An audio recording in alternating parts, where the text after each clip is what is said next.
Students, आज का हमारा विषय है ब्रिटेन का प्रधानमंत्री।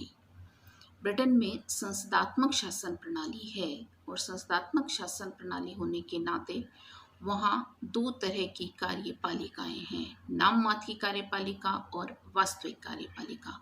नाम मात्र कार्यपालिका के रूप में ब्रिटेन की रानी है और वास्तविक कार्यपालिका के रूप में ब्रिटेन का प्रधानमंत्री और उसका मंत्रिमंडल है। ब्रिटेन का विधान एक विकसित संविधान है। यह परंपरा या अभिसमयों पर आधारित है। ब्रिटेन में जो प्रधानमंत्री का पद है वह भी धीरे धीरे विकास के माध्यम से आया है। 18वीं सदी में यहाँ पर जॉर्ज फर्स्ट यहाँ के राजा बने थे और उनकी जो भाषा थी वो इंग्लिश नहीं होकर जर्मन थी। तो ऐसी स्थिति में वो अपने दरबारियों से विचार विमर्श करने में असमर्थ थे। उन्हें इंग्लिश नहीं आती थी, दरबारियों को जर्मन नहीं आती थी। तो उन्होंने अपने एक विश्वसनीय व्यक्ति को अपना प्रधानमंत्री बनाकर उस मंत्रिमंडल का एक तरह से मुखिया बना दिया और कालांतर में वही प्रधानमंत्री कहलाया। वालपोल ब्रिटेन के पहले प्रधानमंत्री थे। इसका कार्य उस समय सिर्फ इतना सा था कि ये राजा की बात मंत्रियों तक और मंत्रियों की बात राजा तक कहता था, यानी कि ये केवल एक प्रवक्ता की भूमिका निभाता था। इसके पास कोई शासन करने का अधिकार नहीं था। शासन करने का अधिकार केवल मात्र राजा के पास था और मंत्रियों पर को नियुक्त करना या मंत्रियों का विभाग देना यह भी कार्य इसका नहीं था, बल्कि इसका जो मनोनयन था वह भी राजा के ऊपर ही निर्भर करता था। लेकिन धीरे धीरे जैसे जैसे ब्रिटेन में लोकतांत्रिकरण होने लगा, प्रधानमंत्री शक्ति संपन्न हो गया और आज ब्रिटेन की शासन व्यवस्था में हम इसे सर्वे सर्वा शासनाध्यक्ष के रूप में, राज्याध्यक्ष के रूप में देखते हैं। सबसे पहले हम देखेंगे प्रधानमंत्री का निर्वाचन। प्रधानमंत्री के निर्वाचन के संबंध में हम कह सकते हैं कि निम्न सदन में जिस दल का बहुमत होता है उस बहुमत दल का नेता प्रधानमंत्री बनता है। यानी जो रानी है वो लोक सदन में बहुमत दल के नेता को प्रधानमंत्री बनाती है और प्रधानमंत्री के मनोनयन में उन रानी की वैसे कोई भूमिका नहीं होती। लेकिन कुछ विशेष परिस्थितियों में जो रानी है वह अपने विवेक के अधिकार का प्रयोग कर सकती है। ये विशेष परिस्थितियां इस प्रकार हैं, जैसे कि अगर किसी भी दल को स्पष्ट बहुमत नहीं मिलता है तो भी रानी अपने विवेकाधिकार का प्रयोग कर सकती है। लेकिन ऐसा ब्रिटेन में नहीं होता है, क्योंकि ब्रिटेन में दो ही राजनीतिक दल हैं और दो ही राजनीतिक दल होने के कारण आसानी से एक दल को बहुमत मिल जाता है। दूसरी स्थिति आती है जब बहुमत दल अपना नेता किसी को चुनने में असमर्थ हो। हालांकि ये भी बहुत कम होता है, लेकिन 1957 में जब ईडन ने त्यागपत्र दिया तो दल अपना नेता नहीं चुन पाया था और जब रानी ने अपने विवेक से मैकमिलन को ब्रिटेन का प्रधानमंत्री बनाया था। इसके अलावा अगर ब्रिटेन पर कोई राष्ट्रीय संकट है, कोई आर्थिक संकट है, तो भी रानी अपने विवेक का अधिकार का प्रयोग कर सकती है। जैसे कि 1931 में जब आर्थिक संकट आया तो जो राजनीतिक दल हैं उनसे विचार विमर्श करके रानी ने अपने विवेक के अधिकार का प्रयोग कर मैकडॉनल्ड को एक तरह से तीनों दलों की सहमति से ब्रिटेन का प्रधानमंत्री बनाया था। तो इस तरह से यह माना जा सकता है कि ब्रिटेन में जो बहुमत दल का नेता है हाउस ऑफ कॉमन्स में, वही प्रधानमंत्री बनता है और इसमें रानी की कोई विशेष भूमिका नहीं होती है। अब हम देखेंगे प्रधानमंत्री की शक्तियाँ।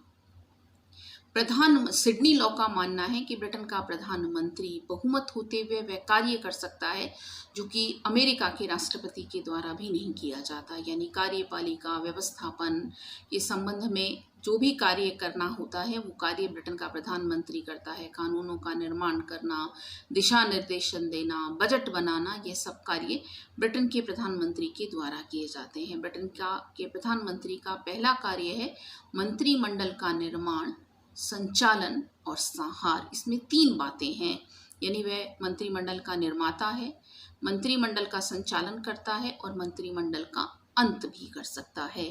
मंत्रिमंडल के निर्माण के संबंध में हम ये कह सकते हैं कि प्रधानमंत्री अपनी मर्जी से मंत्रिमंडल का निर्माण करता है, यानी किसे मंत्री बनाना है यह निर्णय प्रमुख रूप से उसका होता है। लेकिन यहाँ वह कई बार उसे समझौता भी करना पड़ता है, जैसे कि अगर वो मंत्री नहीं भी बनाना चाहता और अगर मंत्रियों में कोई भी दल में कोई ऐसा व्यक्ति है जो बहुत महत्वपूर्ण स्थान रखता है तो उसे मंत्री बनाना पड़ता है, ध्यान रखता ही है। इसके अलावा क्षेत्र का भी उसके द्वारा ध्यान रखा जाता है, यानी कि मंत्रियों के चयन में उसे यह देखना पड़ता है कि कहीं उसके दल में फूट ना पड़ जाए। संचालन के संदर्भ में किसे कौन सा विभाग देना है, यह निर्णय भी प्रधानमंत्री का होता है। यानी वह किसे वित्त विभाग दे, किसे गृह विभाग दे, किसे शिक्षा विभाग दे, यह उसका निर्णय अपना होता है। लेकिन यहाँ भी उसे दल के असंतोष को देखना पड़ता है।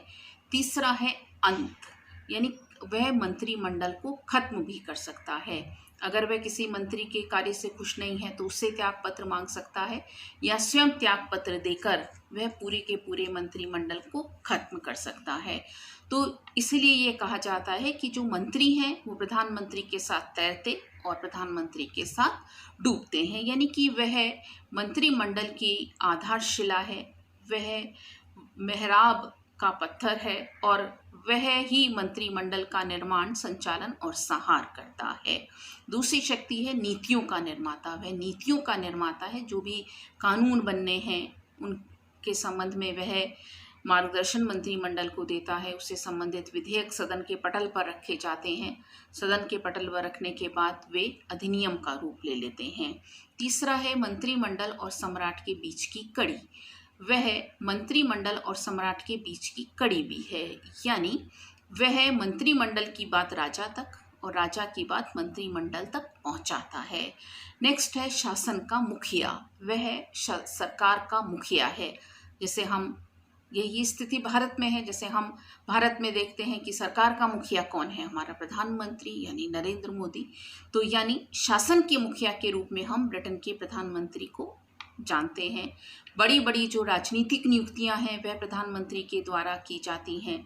बजट के लिए वह उत्तरदायी होता है। नेक्स्ट है संरक्षण और उपाधियों की शक्ति। जो महत्वपूर्ण उपाधियां हैं, जैसे नाइट्स की उपाधि दी जाती है ब्रिटेन में, लॉर्ड की उपाधि दी जाती है, पियर की उपाधि दी जाती है, ये सभी उपाधियां दी जाती हैं राजा के द्वारा, लेकिन इनका निर्णय किस व्यक्ति को उपाधि दी जानी है, इनका निर्णय प्रधानमंत्री के द्वारा किया जाता है। वैदेशिक संबंधों का संचालन। ब्रिटेन का किस देश के साथ कैसा संबंध होगा, किसके साथ वो संधि करेगा, किसके साथ वो समझौता करेगा, यह निर्णय भी ब्रिटेन के प्रधानमंत्री का होता है। अंतर्राष्ट्रीय सम्मेलनों का प्रतिनिधित्व, यानी जो भी अंतर्राष्ट्रीय सम्मेलन होते हैं, चाहे वो यूएनओ का हो, चाहे राष्ट्रमंडलीय देशों का हो, उनमें उसका प्रतिनिधित्व भी ब्रिटेन के प्रधानमंत्री के द्वारा किया जाता है। आपातकालीन अधिकार। अगर कोई भी विशेष परिस्थिति ब्रिटेन में होती है तो उस विशेष परिस्थिति में ब्रिटेन का जो प्रधानमंत्री है वो अगर कोई अपने विवेक से निर्णय लेना चाहे तो निर्णय लेने के लिए वह स्वतंत्र होता है। दल का नेता वो होता ही है, क्योंकि दल का नेता होने के नाते ही वह ब्रिटेन का प्रधानमंत्री बनता है और इसीलिए दलीय एकता का वह स्तंभ होता है। उसका काम होता है कि अपने वो दल को एकीकृत रखे। उसका काम होता है कि वह अपने दल के सदस्यों को में किसी भी तरह की विभेद ना होने दे, किसी तरह का फूट ना होने दे, और अगर उसे लगता है कि ऐसा कुछ काम हो रहा है तो वह उन्हें संतुष्ट करने का प्रयास करता है।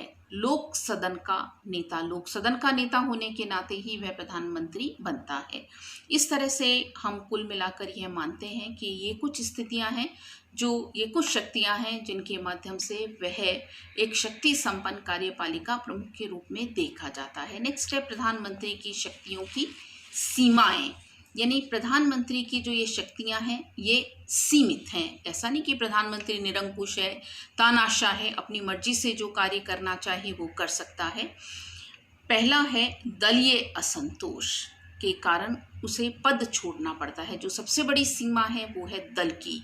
अगर उसके दल में उसका असंतोष हो जाए तो उसे पद छोड़ना पड़ सकता है।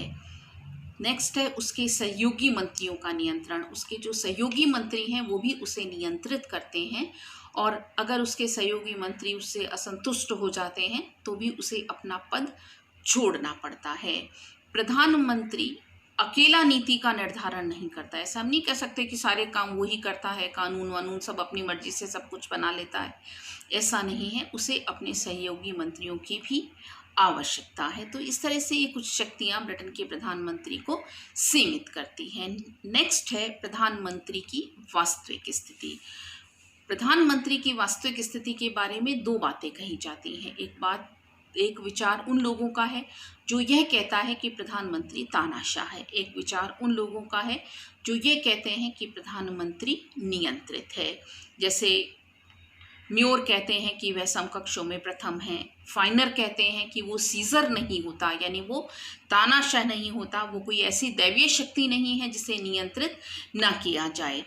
कुछ ये कहते हैं, जैसे म्योर कहते हैं कि प्रधानमंत्री को समकक्षों में मानना भूल है, प्रधानमंत्री तो मंत्री का अधिपति होता है, यानी कि वह एक तानाशाही का प्रमुख रूप से निभाता है। यानी उसकी जो स्थिति है वो इस बात पर निर्भर करती है कि वो अपने देश की कितनी सेवा कर सकता है। कुछ अवसरों पर वह अपनी शक्ति का प्रदर्शन जरूर कर सकता है, लेकिन हम उसे एक तानाशाह प्रधानमंत्री के रूप में, तानाशाह शासनाध्यक्ष के रूप में नहीं देखते हैं। प्रधानमंत्री को प्रभावित करने वाले कुछ तत्व हैं। पहला है प्रधानमंत्री का व्यक्तित्व। काफ़ी हद तक उसके व्यक्तित्व पर भी सारी बात निर्भर करती है, यानी कि उसकी शक्ति, उसकी जो पद की महत्ता है वह उसके व्यक्तित्व पर निर्भर करती है। अगर उसका व्यक्तित्व प्रभावित है तो वह शक्ति संपन्न बन सकता है। जैसे फाइनर कहते हैं कि वह घोड़े की जीन पर अवस्थित है, लेकिन वह एक कुशल अगर चालक है तो वह उस घोड़े को लंबे दौड़ का घोड़ा बना सकता है, लंबी रेस का घोड़ा बना सकता है। और अगर वो उसका व्यक्तित्व प्रभावशाली नहीं है तो वह उसे टट्टू के रूप में भी परिवर्तित कर सकता है। दूसरा तत्व है दलीय स्थिति। उसकी दल में क्या स्थिति है। अगर दल में उसकी स्थिति बहुत मजबूत है तो वह सक्षम प्रधानमंत्री बनता है, लेकिन अगर दल में फूट है, कुछ उसके गुट के लोग हैं, कुछ उसके विरोधी गुट हैं, तो फिर वह शक्ति संपन्न प्रधानमंत्री की भूमिका नहीं निभा पाता है। उसे उन गुटों को संतुष्ट करने का कार्य करना पड़ता है। तीसरा है देश की परिस्थिति। अगर देश में संकट की स्थिति है तो ऐसे समय में वो विवेक से उस संकट का अगर मुकाबला करने में समर्थ हो पाता है तो शक्ति संपन्न बन जाता है, और वो अगर नहीं कर पाता तो वह शक्तिहीन बन जाता है। तो इस तरह से निष्कर्षात्मक रूप में हम यह कह सकते हैं कि ब्रिटेन का प्रधानमंत्री एक शक्ति संपन्न प्रधानमंत्री है, लेकिन हम उसे एक तानाशाह या एक निरंकुश प्रधानमंत्री के रूप में नहीं देख सकते हैं। वह एक नियंत्रित शासनाध्यक्ष की भूमिका निभाता है, और जैसा ब्रिटेन की प्रधानमंत्री की स्थिति है, लगभग उसी तरह की कार्य, उसी तरह की स्थिति हमें भारत के प्रधानमंत्री की दिखाई देती है। धन्यवाद।